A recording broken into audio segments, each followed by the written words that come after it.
तलाक, जिसे अक्सर तलाक कहा जाता है, इस्लामी कानून में एक ऐसा तरीका है जिससे शादी खत्म की जा सकती है। इस विषय पर बात करते समय संवेदनशील होना और इस्लामी शिक्षाओं को समझने की कोशिश करना बहुत जरूरी है। इस लेख का उद्देश्य तलाक के बारे में स्पष्ट और सम्मानजनक जानकारी देना है, जिसमें इसके नियमों, कारणों और सुधार की संभावनाओं पर चर्चा की जाएगी।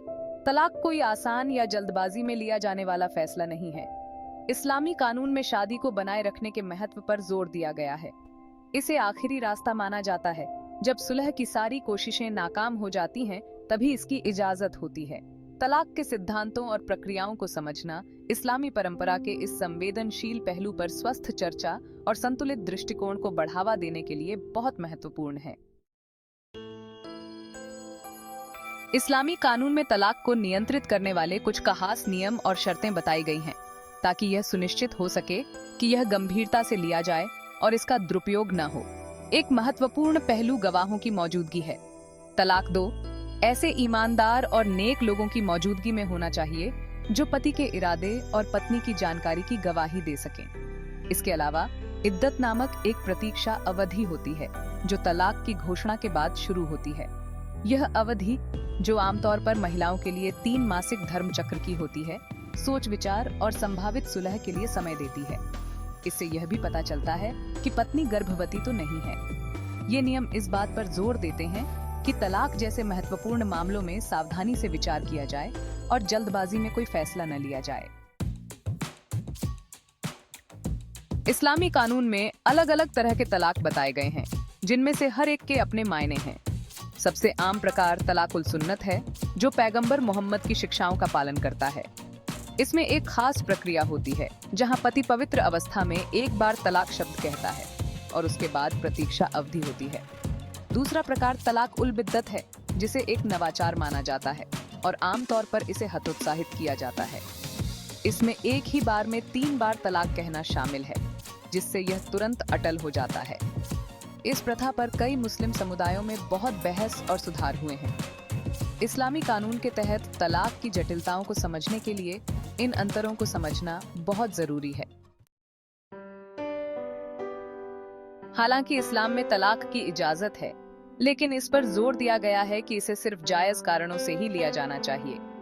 वैवाहिक समस्याएं जो पति या पत्नी में से किसी एक की भलाई को बुरी तरह प्रभावित करती हैं, जैसे कि दुर्व्यवहार, उपेक्षा या बेवफाई, तलाक लेने का औचित्य साबित कर सकती हैं। हालांकि यह ध्यान रखना महत्वपूर्ण है कि इस्लाम तलाक का सहारा लेने से पहले खुलकर बातचीत करने और समस्याओं को सुलझाने के लिए प्रोत्साहित करता है। कभी-कभी ऐसी गंभीर समस्याएं भी आ सकती हैं जिनका समाधान न हो, जैसे कि बातचीत पूरी तरह से बंद हो जाना या एक दूसरे के साथ तालमेल न बैठना। तो ऐसे में तलाक लेने का मुश्किल फैसला लेना पड़ सकता है। इन परिस्थितियों से सहानुभूति और समझ के साथ निपटना चाहिए, ये समझते हुए कि हर जोड़े की परिस्थितियां अलग-अलग होती हैं। भाग 5, सुलह और सुधार, समाधान की तलाश। इस्लाम वैवाहिक कलह के हर चरण में सुलह को बहुत प्रोत्साहित करता है। पारिवारिक परामर्श, समुदाय के सम्मानित सदस्यों द्वारा मध्यस्थता और धार्मिक विद्वानों की भागीदारी, इन सभी को प्रोत्साहित किया जाता है ताकि जोड़ों को मतभेदों को सुलझाने में मदद मिल सके। यहाँ तक कि इद्दत की अवधि के दौरान भी जोड़ों को बिना नए विवाह अनुबंध के फिर से एक होने का अवसर मिलता है। कई मुस्लिम विद्वान और कार्यकर्ता तलाक के दुरुपयोग से जुड़ी चिंताओं को दूर करने के लिए सुधारों की वकालत करते हैं। इन सुधारों में विवाह पूर्व परामर्श को बढ़ावा देना, महिलाओं को उनके अधिकारों के बारे में जानकारी देना और एक ही बार में 3 बार तलाक कहने की प्रथा को हतोत्साहित करना शामिल है। भाग 6, सांस्कृतिक बारीकियां, इस्लाम के भीतर विविध दृष्टिकोण। यह स्वीकार करना महत्वपूर्ण है कि तलाक से जुड़ी सांस्कृतिक व्याख्याएं और रीतियां पूरी मुस्लिम दुनिया में अलग-अलग हैं। हालांकि मूल सिद्धांत एक जैसे ही रहते हैं, लेकिन सामाजिक मानदंड और कानूनी ढांचे इस्लामी कानून के प्रयोग को प्रभावित कर सकते हैं। कुछ संस्कृतियों में समुदाय के बुजुर्ग विवादों को सुलझाने में अधिक महत्वपूर्ण भूमिका निभाते हैं, जबकि अन्य संस्कृतियों में कानूनी रास्ते अधिक आम हैं। सामान्यीकरण से बचने और सम्मानजनक बातचीत को बढ़ावा देने के लिए इन सांस्कृतिक बारीकियों को समझना बहुत जरूरी है। हर संदर्भ में स्थानीय रीति रिवाजों और परंपराओं के प्रति संवेदनशीलता की आवश्यकता होती है। साथ ही तलाक पर इस्लामी शिक्षाओं में निहित न्याय, करुणा और निष्पक्षता के मूल मूल्यों को भी ध्यान में रखना चाहिए। भाग 7। भ्रांतियों को दूर करना, सच्चाई का खुलासा।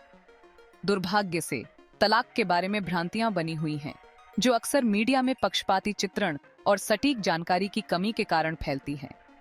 एक आम गलतफहमी यह है कि इस्लाम पुरुषों को बिना किसी कारण के अपनी पत्नियों को तलाक देने की पूरी शक्ति देता है। यह गलत है, क्योंकि इस्लामी कानून में एक वैध तलाक के लिए शर्तों और प्रक्रियाओं को स्पष्ट रूप से बताया गया है। एक और गलतफहमी यह है कि मुस्लिम समाजों में तलाक बहुत ज्यादा होता है और इसे आसानी से प्राप्त किया जा सकता है।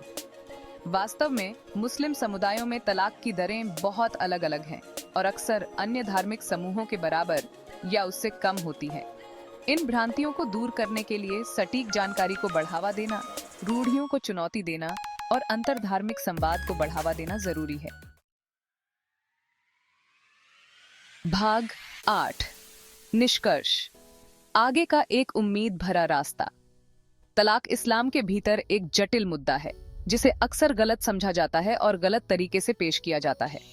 हालांकि इस्लामी कानून अंतिम उपाय के रूप में तलाक की अनुमति देता है, लेकिन यह सुलह, निष्पक्षता और दोनों पति पत्नी के अधिकारों की सुरक्षा पर जोर देता है। इस संवेदनशील विषय की संतुलित समझ को बढ़ावा देने के लिए शिक्षा, खुली बातचीत और सांस्कृतिक संवेदनशीलता को बढ़ावा देना जरूरी है। जैसे जैसे मुस्लिम समुदायों का विकास होता रहता है और वे समकालीन चुनौतियों के साथ सामंजस्य बिठाते हैं, तलाक प्रथाओं में सुधार के बारे में लगातार चर्चा बहुत महत्वपूर्ण है। न्याय, करुणा और सम्मान के मूल मूल्यों को ध्यान में रखते हुए हम एक ऐसे भविष्य के लिए प्रयास कर सकते हैं जहां विवाह को सम्मानित किया जाए और अगर तलाक अनिवार्य हो जाए तो उससे समझदारी और सहानुभूति के साथ निपटा जाए।